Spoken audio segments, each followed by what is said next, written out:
You found The Secret Life of Contracts, where Olga Mack and Lindsey reveal the good, bad, and ugly of agreements across all industries.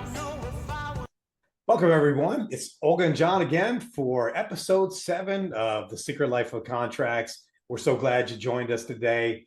This one's going to be fun. It's a story that almost nobody believes the first time they heard it. It's about the Tesla name and the name that powers the multi-billion-dollar global brand. And it didn't belong to Tesla. And Tesla almost didn't get the name. Yeah, not because the seller refused, not because the price was too high, but because the negotiations spiraled into complexity. Too many clauses, too much overthinking, too much worry about the edge cases instead of the actual goal. Yeah, it got so tangled that the two sides actually walked away. Tesla started brainstorming new names. They actually almost dropped the entire idea. Yeah, and then something happened. They stripped away the noise. They closed the deal in a single, simple agreement. $75,000, no royalties, no future entanglements, just pure clarity. Yeah, and that clarity became the foundation of one of the most powerful brands that we've seen this century. So together, even though you're not going to say it with me, this is The Secret Life of Contracts. So, welcome, Olga. Yeah, let's do it. Let's go back to early 2000s when Tesla was little more than a prototype and a pitch deck, something I see all the time. The founders were trying to raise money for a very ambitious idea, an electric sports car that didn't look like a science fair project because cars are more exciting to drive when they actually give you a vibe. But there was a branding issue. The name Tesla Motors was already taken. It had been registered by a California engineer named Brad. Brad. And you know what? This was not a hostile situation. Brad wasn't using the name to build a competing product. He wasn't trying to extort them. He just happened to own a trademark that he liked and just had no immediate reason to part with it. So Tesla approached Brad to buy it. A name transfer, a very simple name transfer, should have been quick and easy and to the point. A couple of conversations, a reasonable price, maybe a slight markup because Mr. Tesla is a well-known figure in science and engineer is fascinated by it, a straightforward assignment agreement, and we are done. But instead, it turned into a negotiation labyrinth. Yeah, I mean, Olga, the team brought in too many people too early, multiple lawyers, multiple drafts, provisions about future royalties, conditions about revocation, requirements for branding oversight. It started to look like a licensing agreement for a blockbuster movie franchise, not a simple purchase of naming rights. Yeah, our friend Brad got a lot of attention. He wasn't used to that much attention. And that's the first lesson. When a contract is disproportionately complex compared to the value of the deal, guess what? You, my friend, just created friction. You increase an emotional load. You introduce uncertainty. You created the opportunity cost that may or may not have been there on the table. And the other side begins to wonder whether this deal is actually worth it. Yeah, and in fact, eventually Brad stepped back, right? Tesla stepped back. Negotiations went quiet. Tesla founders started discussing alternative names because the team had created a problem that didn't even exist. Yeah. Brad went from a California engineer that no one talked to a guy that every lawyer wants to talk to. Imagine being Brad. And this is what happens when the contract becomes the center of gravity instead of relationship. You lose the goal line. Yeah, and from the sales side, we see it all the time. A team gets so focused on protecting themselves from hypothetical risks that they forget the real risk is actually losing momentum. So deals die from delay far more than they ever die from imperfect clauses. Absolutely. lawyers are trying to imagine every possible failure point, and a very useful skill in, say, high-risk contracts, M&A, IP transfer, cross-border agreements, of really big companies who have a lot on the line. But in a small, low-risk deal for a guy named Brad, that instinct came to be very counterproductive. Yeah, over optimizing the deal structure made Tesla look defensive. It signaled distrust. And when a negotiation feels like an interrogation, the seller, they become wary. Yeah. And this is why contracts aren't just legal tools. I mean, sure they are. They always will be legal instruments, but there's so much more than that. They're really also communication tools. The tone of the document, the complexity, the posture, the assumptions tells the other side whether this will be a smooth partnership or an exhausting one. Yeah, and this time there was also a real business cost. So without the name, Tesla couldn't finalize branding. It couldn't file trademark protections, couldn't even launch a website, Olga.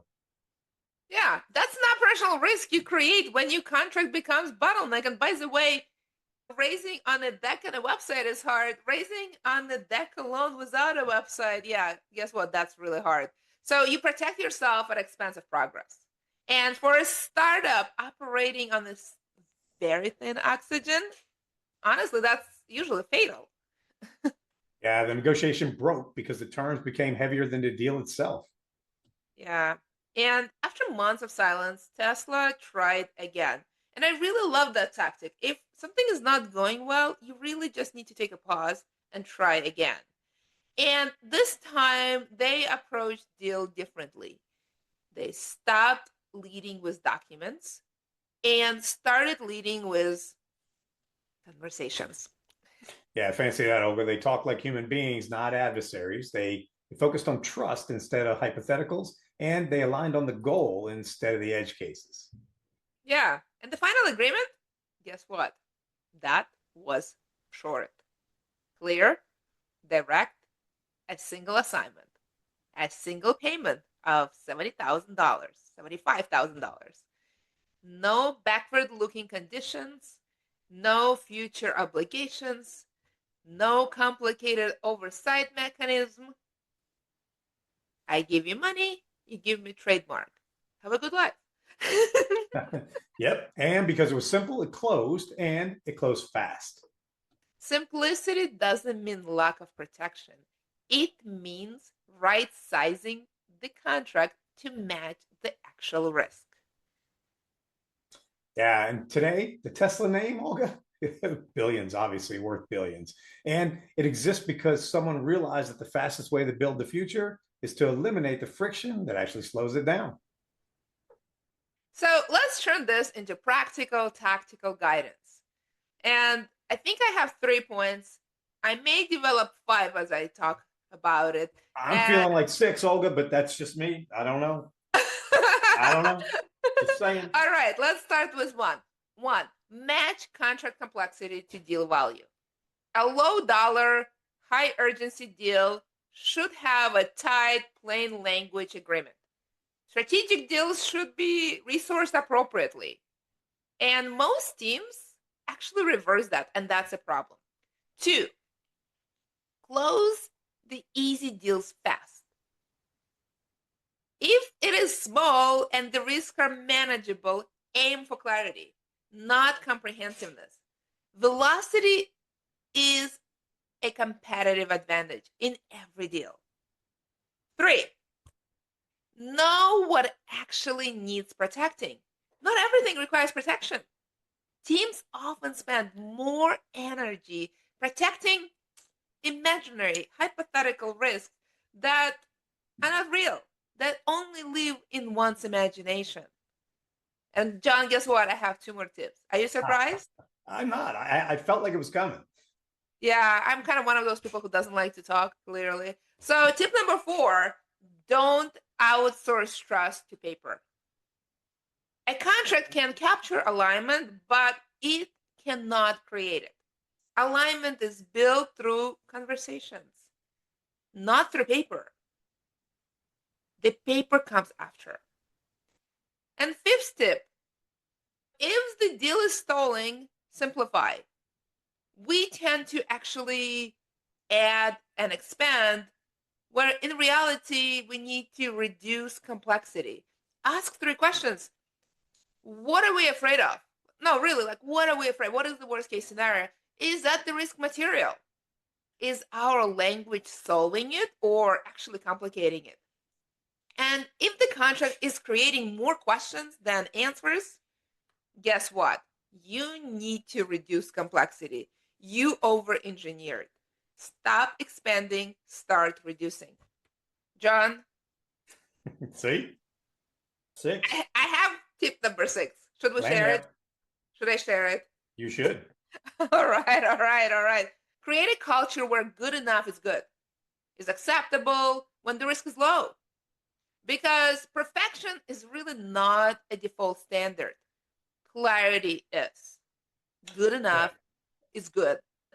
Good is good, Olga. You can't say it any better than that. So those lessons are fantastic. And from the sales side, same thing. We've got some commercial lessons to be learned on the sales teams should need to internalize this part. Every extra clause is potential for a no, and every page adds friction. Every delay could cost credibility. So you don't win trust through over specifying. You win trust through signaling that you're easy to work with, clear in your intentions, and most importantly, ready to move.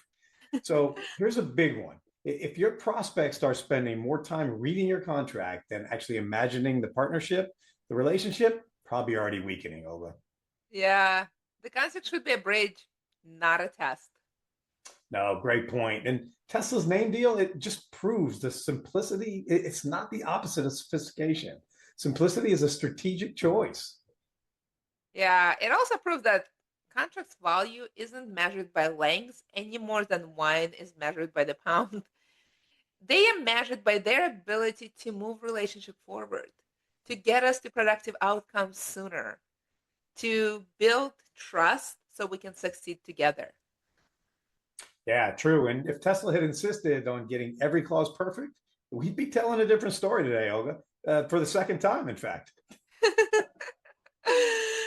Yeah, they choose clarity, they chose speed, they chose alignment, and that unlocked everything that came next that we have witnessed for the last few decades. Yeah. So ask yourself, where in your deals is complexity slowing you down? Where is the contract protecting you from risks that don't matter while actually exposing you to the ones that do? And that's lost opportunity, Olga. Yeah, because in the end, a contract isn't a shield. It really is a strategy. And the smartest strategies clear the path instead of cluttering it.